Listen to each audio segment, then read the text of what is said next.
लड़ाई ऐसी भी लड़ी गई जिन्होंने पूरी दुनिया को झकझोर के रख दिया। और वर्ल्ड वॉर 1 एक ऐसी जंग थी जिसमें यूरोप समेत एशिया और अमेरिका ने भी भाग लिया। इस वॉर को लड़ने के पीछे कई कारण थे, लेकिन इसका सबसे बड़ा कारण एक गोली बनी। वो गोली जिसने ऑस्ट्रो हंगेरियन के होने वाले राजा को हमेशा हमेशा के लिए गहरी नींद में सुला दिया। इस गोली ने अपना ऐसा असर दिखाया कि पूरे यूरोप का नक्शा ही बदल गया। लेकिन सोचने वाली बात यह है कि आखिर कैसे गोली के चलते पूरी दुनिया इस लड़ाई में शामिल हो गई।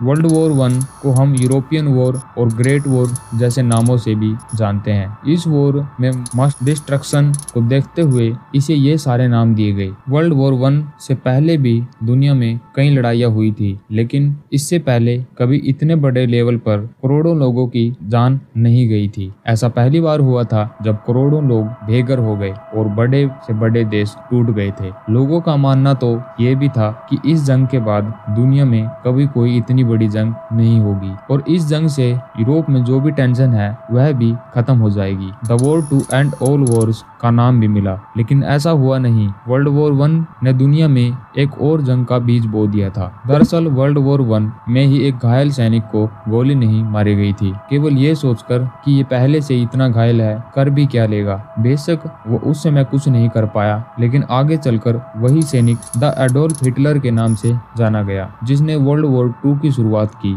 लेकिन सोचने वाली बात यह है कि कैसे इस वॉर में दुनिया दो भागों में बंटकर एक भयानक जंग करने निकल पड़ी। आखिर कैसे इस लड़ाई के चलते अमेरिका एक सुपर पावर बन गया और आखिर कैसे बड़े से बड़े एम्पायर इस जंग के अंत में बिखरने को मजबूर हो गए। सबसे पहले 1914 के मैप पर नजर डालते हैं, जहां एक तरफ आपको ऑस्ट्रिया हंगरी एम्पायर देखने को मिलेगा, जो एक समय पर इतना बड़ा था जिसमें आज का Slovenia, Croatia, Bosnia Herzegovina, Serbia, Romania, Ukraine, Slovakia, the चेक रिपब्लिक जैसे देश आते थे। यहाँ तक कि पोलैंड का कुछ हिस्सा, साथ ही साथ इटली का भी एक प्रोविंस 1918 से पहले इसी एम्पायर का पार्ट था। 1914 में ऑस्ट्रिया हंगरी एम्पायर का राजा, जिसका नाम एम्परर फ्रांस जोसेफ I था, उसने अपनी बढ़ती उम्र के कारण अपने भाई के बड़े बेटे आर्चड्यूक फ्रेंच फर्डिनेंड को ऑस्ट्रिया हंगरी का होने वाला राजा घोषित कर दिया, जिसके बाद आर्चड्यूक ने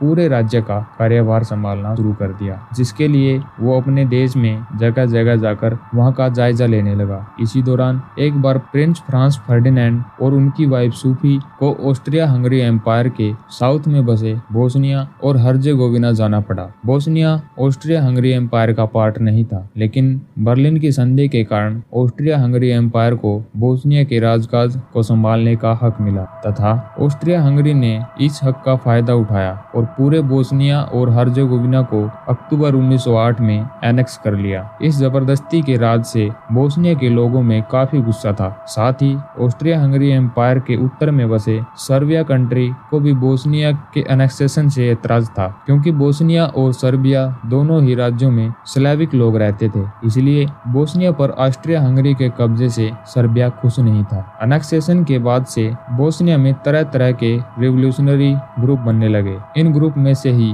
एक ग्रुप यंग बोस्निया भी था। इस ग्रुप को ब्लैक हैंड के नाम से जाना जाता था, जो अपनी आजादी की डिमांड करते थे। अब जैसे ही इस ग्रुप को अंदाजा हुआ कि प्रिंस फ्रांस फर्डिनेंड बोस्निया के दौरे पर आने वाले हैं, उन्होंने प्रिंस को जान से मारने का प्लान बना लिया। प्रिंस जब बोस्निया गए तो रास्ते में इस ब्लैक हैंड ग्रुप के 19 साल के मेंबर ग्रेवियलो प्रिंसप ने प्रिंस फ्रांस और उनकी वाइफ सूफी पर गोली चला दी। जून 28, 1914 को 11:15 पर बोस्निया में ऑस्ट्रिया हंगरी के होने वाले राजा और उनकी वाइफ को सबके सामने मार दिया गया, वो भी एक 19 साल के लड़के के द्वारा, जिसका साथ सर्बिया ने दिया था। इसके बाद ऑस्ट्रिया हंगरी के chief of general staff Franz Conrad Hotzendorf और फॉरेन मिनिस्टर लियोपोल्ड बेर्चतोड़ ने राजा को सजेस्ट, इतना बड़ा हादसा होने के बाद हम आसानी से युद्ध में उतरकर खुलेआम सर्बिया पर कब्जा कर सकते हैं। हंगरी के राजा ने भी अपनी आर्मी की बात को एक्सेप्ट किया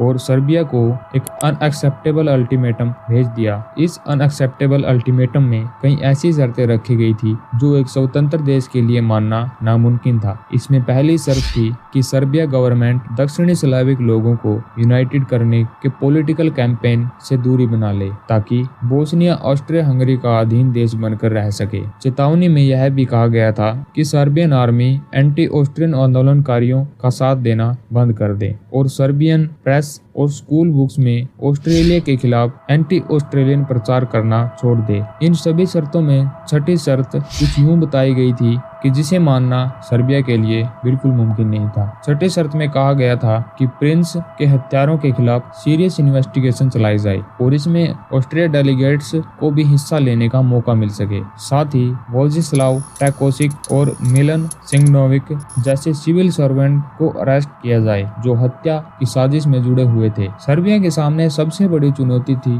कि वो इस अल्टीमेटम का जवाब केवल 48 घंटों में दे। युद्ध की कोई चेतावनी नहीं दी गई थी, लेकिन यह साफ हो चुका था कि इस चेतावनी को ठुकराने का नतीजा डायरेक्ट वॉर हो सकती है और हुआ भी कुछ ऐसा ही। 25 जुलाई को सर्बिया ने अपना रिप्लाई भेजा और सर्बिया के डिमांड्स ना मानने पर जुलाई 28, 1914 को ऑस्ट्रो हंगरी ने सर्बिया पर वॉर घोषित कर दिया। जब वॉर केवल दो देशों के बीच छिड़ा तो इसमें काफी यूरोपियन और एशियन कंट्रीज ने क्यों छलांग लगा दी। 1914 का समय वह दौर था जब सारे यूरोपियन कंट्रीज अपनी टेरिटरी को मजबूत कर रहे थे। सभी अपनी मिलिट्री को स्ट्रॉन्ग बनाने में लगे थे। देशों ने युद्ध के लिए पहले ही तैयारी कर रखी थी, जिसके कारण सभी देशों ने एक दूसरे के साथ अलायंस बनाना शुरू कर दिया था। 1914 तक सभी देशों ने आपस में अलायंस की हुई थी, जिसमें दो अलायंस सबसे अहम थी। पहले ट्रिपल अलायंस जो कि जर्मनी, ऑस्ट्रो हंगरी और इटली के बीच हुई थी। इसके अकॉर्डिंग अगर इन तीन देशों में से किसी के ऊपर भी कोई और देश हमला करता है तो ये आपस में मिलकर उसके खिलाफ लड़ेंगे। और दूसरी संधि थी ट्रिपल ऑन्टेंट। इस अलायंस में रसिया, यूके और फ्रांस शामिल थे। जब वॉर शुरू हुआ, हंगरी ने अपनी अलायंस का हवाला देते हुए जर्मनी और इटली का दरवाजा खटखटाया। जर्मनी और ऑस्ट्रिया हंगरी के अच्छे रिलेशन थे, लेकिन इटली ने जंग में पार्टिसिपेट करने से मना कर दिया। उसके अनुसार जब तीन देशों में से किसी कंट्री पर कोई दूसरा देश हमला करेगा तो उन्हें एकजुट होकर युद्ध करना है, ना कि खुद दूसरे देश पर हमला करने की कोशिश करनी है। दरअसल इटली के इस क्लियर डिनायल के पीछे एक और कारण था। 1914 में हुए इटली तुर्की वॉर में इटली ने अपने इन दोनों अलायंस से मदद मांगी थी। दोनों देशों ने उसी वक्त सीधे यही कहते मना कर दिया था कि इटली के पर्सनल इंटरेस्ट के वॉर में नहीं, बल्कि अगर कोई इटली पर हमला करे तब हम साथ देंगे। दूसरी और सर्बिया पर जब मुसीबत आई तो उन्होंने रसिया से मदद मांगी, लेकिन इससे पहले ही ऑस्ट्रो हंगेरियन और रसिया के बीच यह डील हो चुकी थी कि वो सर्बिया इन्वेशन में एक दूसरे के आड़े नहीं आएंगे। लेकिन तभी रसिया में स्लाविक लोगों ने आंदोलन शुरू कर दिया और अपने सम्राट से मांग की कि साउथ सर्बिया को इन्वेजन से बचाना पड़ेगा, क्योंकि वहां हमारे लोग रहते हैं। इसके बाद रसिया को मजबूरन इस युद्ध में उतरना पड़ा। रसिया का जंग में शामिल होने का एक और राजनीतिक कारण था। दरअसल ओटोमन एम्पायर ऑलरेडी ब्लैक सी पर डोमिनेट कर रहा था। ऐसे में सर्बिया के एनेक्सेशन के बाद ओटोमन एम्पायर पूरी तरह से ब्लैक सी पर कब्जा कर लेता। सारा export, transport, services, trade Black Sea के रास्ते होता था। ऐसे युद्ध में उतरना इकोनॉमिकल पर्सपेक्टिव से भी जरूरी हो गया। इसलिए जब जंग में रसिया शामिल हुआ, ट्रिपल ऑन्टेंट के तहत उसने यूके और फ्रांस से मदद मांगी, लेकिन यूके का मानना था कि ये वो रसिया की है और ये उसे खुद ही लड़नी चाहिए। वो खुद युद्ध में पार्टिसिपेट नहीं करना चाहता था। वही फ्रांस ने भी चुप्पी साध रखी थी। फ्रांस के नॉन क्लियर जवाब से जर्मनी काफी टेंशन में था, क्योंकि अगर फ्रांस इस जंग में पार्टिसिपेट करता तो जर्मनी दोनों ओर से घिर जाता, जिससे उसके लिए जंग जीतना नामुमकिन हो जाता। इसलिए स्किलफन प्लान के हिसाब से जर्मनी ने फ्रांस पर हमला बोल दिया। यदि मैप के हिसाब से देखें तो जर्मन एम्पायर रसिया और फ्रांस के बीच आता था, क्योंकि रसिया एक बड़ा और ताकतवर देश था। इसलिए इस प्लान के तहत जर्मन आर्मी को सबसे पहले फ्रांस पर हमला करना था ताकि उसे जीत लिया जाए। फिर जर्मनी अपनी पूरी मिलिट्री को मिलाकर रसिया पर धावा बोलकर उसे भी जीत लेगा और इस तरह जर्मनी यूरोप के बड़े भाग पर अपना कब्जा जमा लेगा। फ्रांस ने अपने और जर्मनी के बॉर्डर पर पहले से ही काफी हैवी मिलिट्री लगा रखी थी। उन्होंने फ्रांस पर हमला बोलने के लिए बेल्जियम बेल्जियम के रास्ते को अपनाया। ऐसे में बेल्जियम जर्मनी को उनके देश में घुसने की इजाजत नहीं देता, जिससे जर्मनी बेल्जियम पर हमला कर देता है। यूके और बेल्जियम के बीच सालों पहले लंदन की संधि साइन हुई थी, जिसके अकॉर्डिंग अगर कभी भी कोई बेल्जियम पर हमला करेगा तो यूके उसकी मदद करेगा। तो बस एक तरफ यूके बेल्जियम की सपोर्ट में वॉर में शामिल हो गए और दूसरी तरफ जब रशिया ने देखा कि जर्मनी फ्रांस पर अटैक करने के लिए बेल्जियम को इन्वेड कर रहा है, तो दूसरी तरफ रशिया ने जर्मनी पर अटैक कर दिया और इस तरह यूरोप का एक बड़ा हिस्सा युद्ध में उतर पड़ा। वर्ल्ड वॉर 1 में दो ग्रुप आपस में लड़ रहे थे, जिसमें एक तरफ जर्मनी, ऑस्ट्रिया हंगरी और ओटोमन एम्पायर था, तो दूसरी ओर यूके, फ्रांस, इटली, रशिया और सर्बिया थे। इस वॉर में बाद में अमेरिका और जापान भी शामिल हुए। उसी समय यूके दुनिया में लगभग 25% जगह को अकेले अपने कब्जे में लेकर बैठा था, जिस कारण यूके और जर्मनी की टेरिटरीज और कॉलोनीज ने भी इस वॉर में पार्टिसिपेट किया, जिसमें New Zealand, South Africa, Rhodesia, Romania, Greece, Belgium, Canada, Serbia, पुर्तगाल, मोंटेनिग्रो और पोलैंड जैसे देश शामिल थे। इंडिया ने भी इस वॉर में पार्टिसिपेट किया था, क्योंकि उस समय इंडिया पर यूके का राज था, जिस कारण यूके ने अपने सोल्जर से भी ज्यादा इंडियन सोल्जर्स को वॉर में भेजा। वॉर के दौरान जर्मनी ने अपने सभी सबमरीन को पानी में उतार दिया था, जो यूके की नौसेना को उड़ाने का काम करने लगे। लेकिन गलती से जर्मनी ने यूके की एक ऐसी नेवल शिप को टारगेट कर दिया जिसमें अमेरिका के 128 पैसेंजर यूके से अमेरिका जा रहे थे और अटैक के कारण वो सभी मारे गए। जर्मनी ने अमेरिका से इस बात के लिए माफी भी मांगी थी, लेकिन उसका कोई फायदा नहीं हुआ और इसके बाद अब वॉर में अमेरिका भी शामिल था। पहले तो जर्मनी काफी स्ट्रॉन्ग देखा गया, फ्रांस में तो यह पेरिस तक पहुंच भी गए थे, लेकिन यूके और अमेरिकी सैनिकों ने वहां जर्मनी की आर्मी को खदेड़ दिया। रशिया में वर्ल्ड वॉर के आखिरी कुछ दिनों में काफी क्रांति शुरू हो गई थी। रशिया में इस दौरान अक्टूबर इवोल्यूशन भी देखा गया था, जहां लेनिन ने रशिया की सत्ता को अपने हाथ में ले लिया था और वॉर से बैकआउट कर लिया। इस बैकआउट के लिए लेनिन ने जर्मनी के साथ एक ट्रीटी भी साइन की,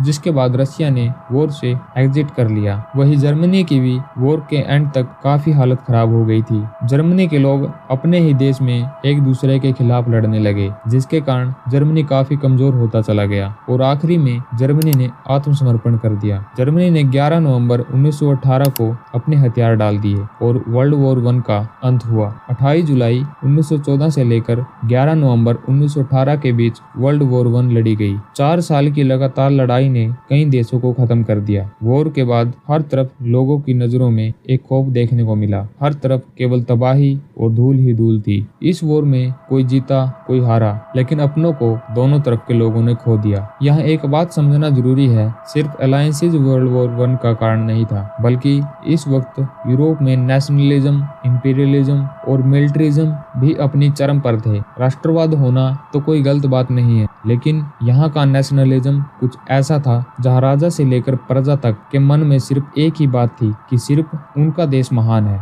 और अच्छा है, बाकी के सारे देश इन्फीरियर है, निचले दर्जे के हैं। जहाँ इन देशों का मानना था कि पूरी दुनिया उनकी महानता के नीचे रहे, सिर्फ उन्हें ही राज करने का हक है। अब राज करना तो संभव था नहीं। अब एक एम्पायर की मिलिट्री से भी इन देश को शांति नहीं मिली, तो इन्होंने दूसरे देशों के साथ मिलकर अलायंस बनाए, जो कि वर्ल्ड वॉर 1 होने का सबसे बड़ा कारण बना। न तो ये अलायंसेज होती और न ही ये देश एक दूसरे पर वॉर करते। अलायंसेज इसकी बात तो हम कर ही चुके हैं। अब बात करते हैं नेशनलिज्म की। नेशनलिज्म 1914 के समय में वॉर का एक बड़ा कारण था। वो ऐसे कि सभी देश सिविलियंस के मन में न्यूज़पेपर के जरिए ज्यादा से ज्यादा देश प्रेम जगाने की कोशिश कर रहे थे, जिससे लोग नेशनलिज्म की भावना से मिलिट्री ज्वाइन करने लगे और वॉर में पार्टिसिपेट करने लगे। उस समय नेशनलिज्म को इतना ज्यादा सपोर्ट किया जाने लगा कि घर घर से लोग आर्मी में भर्ती होने के लिए मोटिवेट होने लगे। नेशनलिज्म के कारण ही यूरोप के सारे देश वर्ल्ड वॉर 1 में अपने देश को पावरफुल दिखाने के लिए पार्टिसिपेट करते गए और वॉर और ज्यादा इंक्रीज होती गई। इंपीरियलिज्म का मतलब है अपने देश को, अपने देश की टेरिटरी को बड़ा करना, जिसके लिए 1914 के समय में पूरे यूरोप में अपने अपने देश को पावरफुल दिखाने के लिए से सभी देश जगह जगह एनेक्सेशन करने लगे थे, जिससे जो हिस्सा कमजोर दिखता वह उसे अपने देश में शामिल करने के लिए उस पर कब्जा कर लेता। इस कब्जे के पीछे केवल अपने देश की टेरिटरी इंक्रीज करना नहीं बल्कि कब्जा किए हुए देश की वेल्थ को लूटना भी आता था, जैसे ब्रिटेन ने किया था। ब्रिटेन ने भारत को सोने की चिड़िया के रूप में देखा और उस पर कब्जा कर लिया, जिससे भारत के पैसे और रिसोर्सेज से ब्रिटेन अपनी झोली भर सके। तो बस वर्ल्ड वॉर 1 से पहले पूरे यूरोप की नजरें अफ्रीका और एशिया पर थी। सभी यूरोपियन देश अफ्रीका और एशिया के ज्यादा से ज्यादा हिस्से पर कब्जा करना चाहते थे, जिसमें सबसे ज्यादा आगे ब्रिटेन था। ब्रिटेन के पूरे दुनिया में उस समय सबसे ज्यादा कॉलोनीज थी, जिसके कंपटीशन में बाकी देश भी लगे थे। यह कंपटीशन भी आगे चलकर वॉर का एक बड़ा कारण बना, क्योंकि सभी देश आपस में कम्पीट करने में इतने मग्न हो गए थे कि वो किसी भी हद तक जाने को तैयार थे। सभी देशों का अपने देश की मिलिट्री को स्ट्रॉन्ग बनाना और आर्म्स रेस में पार्टिसिपेट करने का दौर 20th सेंचुरी में स्टार्ट हुआ और 1914 तक यूरोप में इस रेस का क्रेज सबसे ज्यादा देखा गया, जिसमें जर्मनी ने सबसे ज्यादा बढ़ चढ़कर हिस्सा लिया। 1914 तक जर्मनी ने अपने मिलिट्री को काफी स्ट्रॉन्ग बना लिया था, जिस कारण वर्ल्ड वॉर 1 में जर्मनी स्टार्टिंग में काफी स्ट्रॉन्ग दिखाई भी दिया, लेकिन ग्रेट ब्रिटेन ने भी जर्मनी की तरह अपनी मिलिट्री पर ज्यादा पैसा खर्च किया, लोगों को आर्मी में जाने के लिए मोटिवेट किया और अपने वॉर इक्विपमेंट में भी सुधार किया, जिससे ब्रिटेन जर्मनी से मुकाबला करने से एक बार भी नहीं कतराया। यही नहीं, 1914 तक जर्मनी, ग्रेट ब्रिटेन केवल यही दो देश थे जिनका आर्मी के साथ साथ नेवी पर भी अच्छा कंट्रोल था, जिस कारण वॉर के दौरान दोनों देशों ने जमीन से लेकर पानी पर भी लड़ाइयां लड़ी। इस सब के बीच सिटीजन्स का इन सभी देशों की सरकारों ने ऐसा ब्रेन वॉश किया था कि वह वॉर और मिलिट्री को ही ताकतवर होने की पहचान मानने लगे। ज्यादा से ज्यादा लोगों को आर्मी में शामिल होने के लिए ट्रेनिंग दी जाने लगी, जिससे सभी देश एक दूसरे को देखकर अपने अपने देश की मिलिट्री को बड़ा करने में लगे और वॉर को एकमात्र सोल्यूशन समझने लगे। वर्ल्ड वॉर 1 के कारण सभी देश फाइनेंशियल तौर पर बुरी तरह से बिखर गए थे। जंग में पार्टिसिपेट करने और उसे आखिरी तक लड़ने के खातिर सभी देशों का सरकारी खजाना खत्म हो गया था। सभी देशों ने अपने देश को बड़ा दिखाने के लिए देश की फिक्र किए बिना जंग में खूब पैसा लगाया, जिससे सबसे ज्यादा जर्मनी, ग्रेट ब्रिटेन का नाम सामने आया। वॉर के समय सभी देशों पर लोन की भी बड़ी परेशानी थी, जिसके कारण मनी प्रिंटिंग जैसे केस सामने आने लगे, जिससे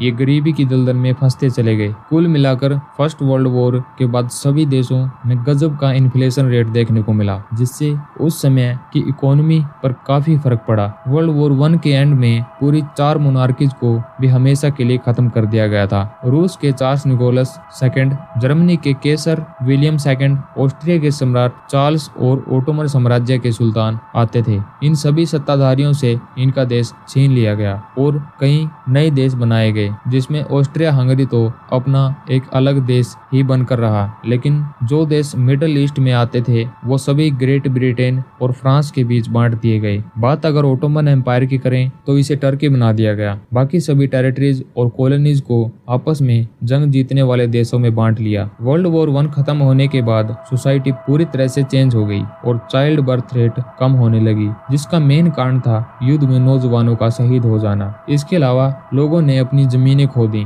और वो किसी और देश जाकर बसने के लिए मजबूर हो गए। लेकिन इस समय सबसे ज्यादा बड़ा चेंज औरतों के रोल में देखा गया। जैसे वॉर के दौरान औरतों का काफी मेजर रोल रहा, क्योंकि वॉर में सभी पुरुष और यंग लोग जाने लगे थे, तो ऑफिस वर्क और बाकी काम करने के लिए लोगों की कमी महसूस होने लगी, जिसके कारण स्त्रियों ने वॉर के दौरान मर्दों की जगह लेकर फैक्ट्रीज में, ऑफिस में काम करना शुरू कर दिया। यही नहीं, कई देशों ने तो वॉर के बाद औरतों को ज्यादा राइट्स देने शुरू कर दिए, जिससे अनेक जीवन स्तर में काफी बदलाव देखने को मिला। उस समय सबसे ज्यादा चर्चा वोटिंग राइट्स की हुई थी, जो स्त्रियों को जंग खत्म होने के बाद पहली बार दिया गया था। इसके अलावा सोसाइटी के एलिट और अपर क्लास के लोगों ने अपना दर्जा खो दिया था। वॉर के बाद मिडिल, यंग और लोअर क्लास मैन और वुमेन ने अपने देश को बनाने में सबसे ज्यादा काम किया था। वर्ल्ड वॉर 1 दुनिया का पहला ऐसा युद्ध था जिसमें करीब 20 मिलियन लोग मारे गए और 21 मिलियन लोग घायल हुए थे।